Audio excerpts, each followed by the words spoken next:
नमस्कार दोस्तों, बात फाइंडर पर आप सभी का स्वागत है। दोस्तों, आज ही हमने एक सेशन किया जहां पर हमने देखा कि चाइना की जो जनसंख्या है उसमें काफ़ी ज़्यादा गिरावट आई है 2022 में, जिसका रिजल्ट ये होगा कि अब भारत जो नंबर 2 पर है वो नंबर 1 हो जाएगा। आबादी के परिप्रेक्ष्य में अगर हम बात करें तो India will become number 1 in population in 2023। इससे हमें क्या अपॉर्चुनिटीज़ हम देख सकते हैं, क्या अवसर होंगे यहाँ पर और इसके क्या चैलेंजेस होंगे, इसके बारे में आज के सेशन में हम बात करने वाले हैं। चलिए शुरुआत करते हैं न्यूज़ हेडलाइन से। सबसे पहले न्यूज़ देख लेते हैं। तो भारत चाइना को ओवरटेक कर जाएगा और बन जाएगा विश्व का सबसे ज़्यादा पॉपुलस देश 2023 में।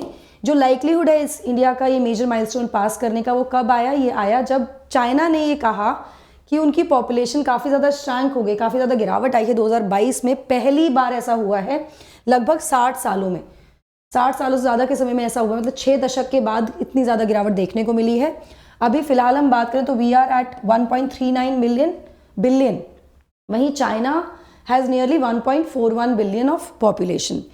अगर करंट की बात करें तो इंडिया में रोज़ 86,000 बच्चे जन्म ले रहे हैं, चाइना के कंपैरिजन में जहां पर 49,400 बच्चों का जन्म हो रहा है एवरी डे। दे एडिंग बेबीज, ठीक है। अब ये जो एक पूरा सिचुएशन है ये वैसे भी एक बहुत ही मोमेंटियस हो जाता है पूरे वर्ल्ड के लिए भी, क्योंकि अभी अभी विश्व जनसंख्या भी 8 बिलियन पॉपुलेशन, मतलब एक तरह से हमने 8 बिलियन पार कर दिया है, ये पॉपुलेशन मार्क पार कर दिया है। फिगर्स रिलीज किए गए थे बाय यूएन पॉपुलेशन डिपार्टमेंट, इसके द्वारा रिलीज किए गए 6 हफ्ते पहले, जिसमें इंडिकेट किया गया था कि 7 बिलियन से 8 बिलियन का आंकड़ा टच करने में विश्व को 12 साल का समय लगा, ठीक है। यहां पर जो ग्लोबल पॉपुलेशन है उसकी जो ग्रोथ है, उसका जो ग्रोइंग देखी गई है वो सबसे स्लोएस्ट रेट देखा गया है 1950 के बाद, और ये 1% से भी कम देखा गया इन 2020। यहां पर लेटेस्ट प्रोजेक्शन जो है यूएन के द्वारा वो ये दिखाते हैं कि ग्लोबल पॉपुलेशन 8.5 बिलियन पहुंचेगी 2030 में, 9.7 बिलियन इन 2050, और जो पीक होगा पॉपुलेशन का जो प्रोजेक्ट किया जा रहा है which is at around 10.4 billion, ये 2080 में देखने को मिलेगा, और इसके बाद इसी लेवल तक ये रहेगा 2100 तक भी, ठीक है, अगली शताब्दी में भी। भारत को क्या चैलेंजेस या क्या अपॉर्चुनिटीज होंगी इस माइलस्टोन को मतलब पार करने के बाद? ऑलरेडी कुछ चैलेंजेस हैं, हमने देखे भी हैं, और हम ये भी जानते हैं कि विश्व में इस समय भारत यंगेस्ट कंट्री की कैटेगरी में है, जहां पर यंगेस्ट वर्किंग फोर्स हम कह सकते हैं, काफ़ी बड़ा परसेंटेज ऑफ वर्किंग फोर्स है जो यंगेस्ट है हमारे देश में। और कहीं ना कहीं पॉपुलेशन ग्रोथ और नंबर 1 बन के क्या और समस्याएं, अवसर और चुनौतियां आएंगी, इनके बारे में हम बात करेंगे। बट बिफोर मूविंग फॉरवर्ड, आप मुझे फॉलो कर सकते हैं दोनों टेलीग्राम चैनल्स पर दोस्तों। For all my class update schedules and PDFs, Unacademy app पर भी आप मुझे फॉलो कर सकते हैं। मेरी सभी special classes and plus courses के लिए एनरोल करने के लिए आपको सिर्फ मेरा कोड यूज़ करना है NDLive10। Now the question can be, ma'am Y Unacademy? Unacademy से क्यों जुड़े? देखिए, अनअकैडमी से जुड़ने के बहुत सारे फायदे हैं। यहाँ ना केवल आपको वाइडेस्ट चॉइस ऑफ एजुकेटर्स मिलती है, साथ में आपको अनलिमिटेड व्यूज़ मिलते हैं लेक्चर्स पे। मतलब अगर आपने सब्सक्रिप्शन लिया तो आप लाइव सेशंस और रिकॉर्डेड सेशंस कितनी बार भी देख सकते हैं। डेडिकेटेड डाउट सॉल्विंग है, लाइव मेंटोरशिप, इस तरह के बहुत सारे बेनिफिट्स हैं along with the results that you can सी। एक बहुत अच्छा ऑफर आपके लिए है, आइकॉनिक वीक ऑफर, जहाँ पे ऑप्शनल सब्सक्रिप्शन आपको फ्री मिलेगा 18 महीने और उससे ऊपर के iconic subscription. So you can see the details here. Offer 21 जनवरी तक है। आपको सिर्फ मेरा कोड यूज करना है NDLive10 to avail 10% additional discount on your subscription.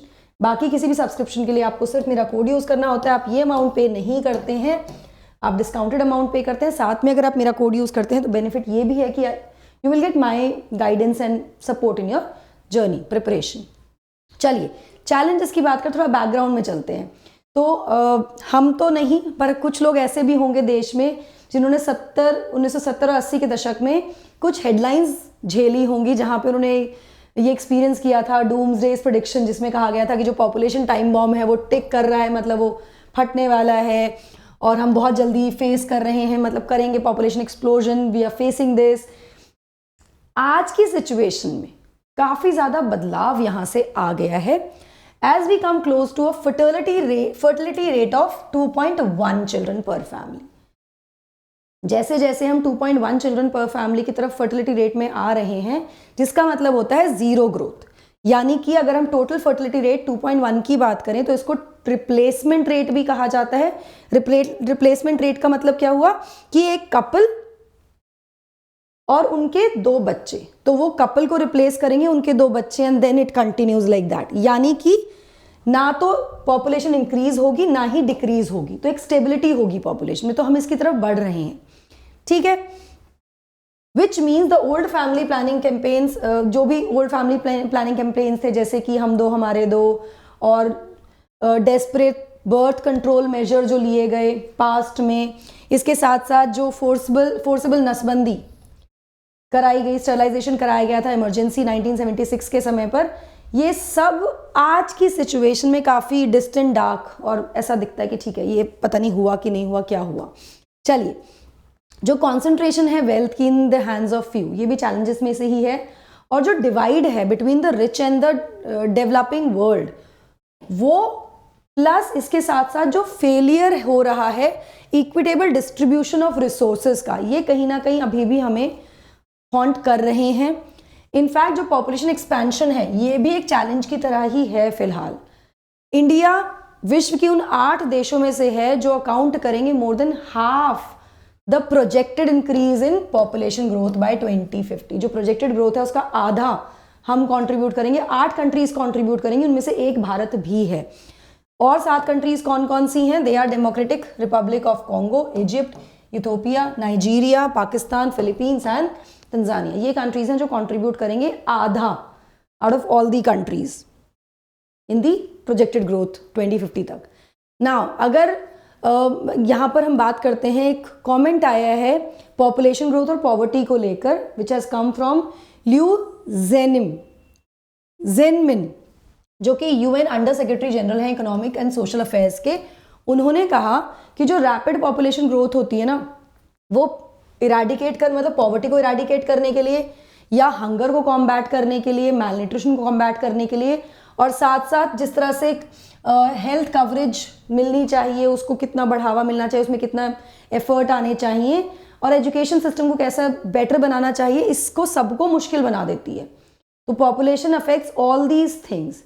इसके साथ साथ अगर हम भारत के परिप्रेक्ष्य में स्पेसिफिकली बात करें तो जैसे कि यहाँ पर बाकी सब चीज़ें भी बहुत ही यूनिफॉर्म नहीं चलती, लीनियर नहीं चलता, बहुत ही कॉम्प्लेक्स होती हैं सारी चीज़ें।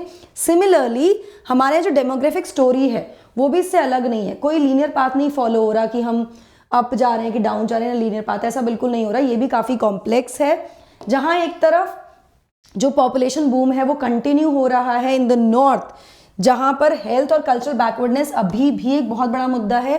वहीं दूसरी तरफ साउथ की अगर बात करें तो शिक्षा के प्रभाव से और महिलाओं के काम पर जाने की वजह से फर्टिलिटी लेवल्स थोड़े कम हुए हैं। तो एक अभी ये नहीं कह सकते कि पूरे देश में एक सा सिचुएशन है, it is still a little complex here in India.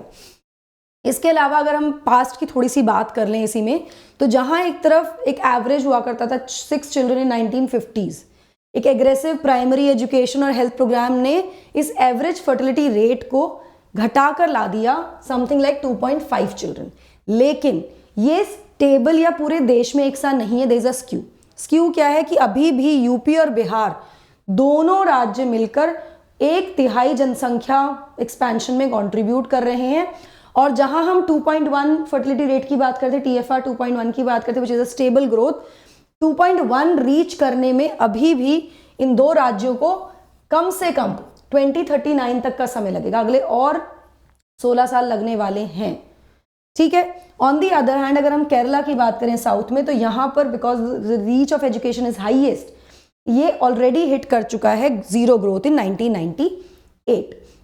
चलिए, जहां टोटल फर्टिलिटी रेट 2.0 इंडिकेट करता है स्टेबिलिटी ऑफ द पॉपुलेशन, जो मैंने आपको पहले भी बताया, in long term for a country, जिसका मतलब है 2 बच्चे and they are being replaced by 2 children, 2 parents and they are being replaced by 2 children in the future.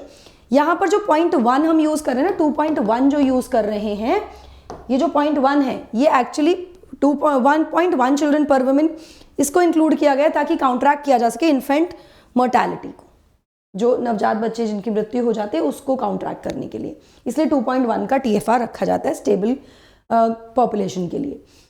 Now what is huge opportunity with this population? तो जिस तरह का tectonic shift होगा अभी, भारत की पॉपुलेशन ग्रोथ कर्व जो है वो ये इंश्योर करेगा कि it has the youngest population in the world, which I told you in the beginning also. यहां पर मैं आपको बता दूं कि जहां 1/4 जो भारत की जनसंख्या है वो अंडर 15 है, वहीं 52% जो पॉपुलेशन है that is below 30 years in India. तो यंगेस्ट पॉपुलेशन है विश्व की फिलहाल भारत में।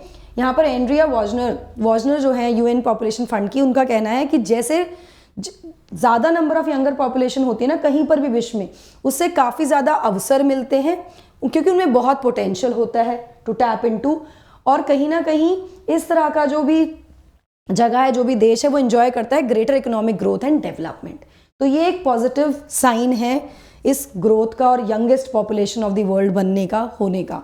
नाउ सिग्निफिकेंस क्या है इस नई जनरेशन का? तो ये भी बताया गया है इसमें। देखिए ना, ये जो नई जनरेशन है, जो यंग जनरेशन है ना, आजकल की जो जनरेशन है, लेस देन 30 वाले जो आप लोग बच्चे हैं या 15 साल से कम वाले बच्चे हैं, ये कहीं ना कहीं सिर्फ लिटरेट नहीं है स्कूल से, कि वो उनको स्कूल भेजा गया कि वो सिर्फ लिटरेट हैं, शिक्षित हैं। लिटरेट आई थिंक मतलब उनको ठीक है, लिटरेसी है उनके पास, लेकिन उनके पास इंटरनेट का भी बहुत ज्ञान है, और इसकी वजह से उनका जो डेवलपमेंट है वो काफ़ी मतलब ऐसा है, उनके अंदर काफ़ी फार रीचिंग एस्पिरेशंस हैं, क्योंकि इंटरनेट से पूरा विश्व उनके पास है, उससे उनको उनकी एस्पिरेशंस, उनकी अपेक्षाएं बहुत ज़्यादा हैं। तो यहाँ पर ग्रोथ डेवलपमेंट के चांसेस बढ़ जाते हैं क्योंकि एस्पिरेशंस हाई हैं, वो कुछ करना चाहते हैं लाइफ में, इस तरह की चीज़ें हैं। यहाँ पर ये काफ़ी ज़्यादा प्रोडक्टिव हैं, ये जो पूरी जनरेशन है, विद बेटर स्किल्स हैं इनके पास, and millions are migrating from rural outbacks to cities. Rural background से निकलकर शहरों की तरफ जा रहे हैं for new jobs and better life. ठीक है, और उनकी जो स्किल्स हैं और एस्पिरेशन को सही तरीके से हार्नेस किया जाए, सही तरीके से उनका प्रयोग किया जाए, तो डेफिनेटली ये जनसंख्या, ये जनरेशन इकोनॉमी को नई ऊंचाइयों तक ले जा सकती है। ये इसकी मतलब ये होपफुल है, हम इसकी होप है। लेकिन प्रॉब्लम क्या है? अब ये ऐसा तो नहीं है ना इतना स्मूथ होगा कि इतनी अपॉर्चुनिटीज़ हैं सारी की सारी हार्नेस कर ली जाएंगी और सब कुछ ऐसे ही हो जाएगा जैसा हम सोच रहे हैं। समस्या है बेरोजगारी की।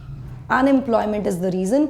अभी भी जो इंडस्ट्री है या सर्विसेज हैं वो इस माउंटेन ऑफ एनर्जी को प्लग इन इसमें नहीं आ पाई हैं, नहीं उसको यूटिलाइज कर सकती हैं। अनएम्प्लॉयमेंट की अगर बात करें हमारे देश में among the youth, it still continues to be at a very very high rate of about 23%। वहीं अगर ग्रेजुएट की बात करें, जो ग्रेजुएट्स हैं उनमें से अभी भी केवल एक ही है 4 में से who is gainfully employed. 1 out of 4 is employed in India. वहीं महिलाओं की बात करें, अभी भी ऐसी क्लास है जो आउट ऑफ द सिस्टम है, और केवल 25% महिलाएं हैं जो अभी पार्ट बनती हैं ऑफ एनी वर्क फोर्स, जो काम कर रही हैं, जो वर्किंग विमेन हैं। So that is again a problem. यहाँ पर this is very very important, you can note it down, this is really important for your guys. ये एक तरह से कुछ की पॉइंट्स हैं इंडिया की डेमोग्राफी के according to government data, very very important. कुछ पॉइंटर्स हैं, इनको लिख लीजिए आप। उत्तर प्रदेश, जिसमें projected population of 230 million people है, ये देश का सबसे ज़्यादा पॉपुलेटेड स्टेट है। वहीं लक्षद्वीप की अगर हम बात करें तो इसमें इट हैज़ ओनली 68,000 की population, it is the least populated of the country. यहाँ पर with 27.3% of its population age between 15 and 29 years. ठीक है, India is among the youngest countries in the world. 27.3 है, वहां पर हमने 52% बताया, तो वो टोटल बिलो 30 बताया है। ठीक है, इसमें कंफ्यूज नहीं होना। जो देश की एनुअल पॉपुलेशन ग्रोथ है वो एवरेज रही है 1.2% since 2011, which is down from 1.7 in the previous 10 years. वहीं दूसरा फैमिली प्लानिंग मेथड जो इस्तेमाल किए गए हैं भारत में, उनका जो किए जाते हैं उसमें एक इंक्रीज देखने को मिला है, and it has increased to 66.67% in 2019 and 21, जो कि 15-16 के टाइम पर 2015-16 में जो 53.5% था उससे हम इंक्रीज देख पा रहे हैं 13% के आसपास का। इसी तरह से जो टोटल फर्टिलिटी रेट है, मतलब number of children per women जो है, it has fell to 2 in 2019-21, which is down from 3.4 which was in 1990 to 93। तो ये एक टोटल एक थोड़ा सा डेमोग्राफिक पॉइंट्स हैं जो आपको पता होने चाहिए। चलिए, अगर 2024 की आप तैयारी कर रहे हैं दोस्तों, एक्सपीडिशन बैच शुरू हो जाएगा कल से, अभी जाकर एनरोल कर लीजिए। बहुत सारे बेनिफिट्स यहाँ पर आपको मिलेंगे, टॉप एजुकेटर्स आपको पढ़ाने वाले हैं, एनडी लाइव 10 आपको कोड यूज़ करना है and you can avail the benefit of discount. Loan facility भी अवेलेबल है यहाँ पर आपके लिए। फ्री इंटरव्यू गाइडेंस प्रोग्राम चल रहा है जिसमें आप एनरोल कर सकते हैं विद माई कोड। इसी के साथ अनअकैडमी का सेंटर शुरू हो गया है ओल्ड राजेंद्र नगर में, जिसमें 2024 के लिए फाउंडेशन बैच के एडमिशन शुरू हो गए हैं। बेनिफिट क्या है इसमें एनरोल करने का कि आपको ना केवल ऑफलाइन क्लासेस मिलेंगी but also you will get plus और टेस्ट सीरीज के सारे बेनिफिट्स भी आपको यहाँ पर मिल जाएंगे। So that is it from my side. I hope you like the session. Do not forget to like, share and subscribe to the channel. Also hit the bell icon so that you get notifications about the latest updates. Thank you so much. God bless. Take care.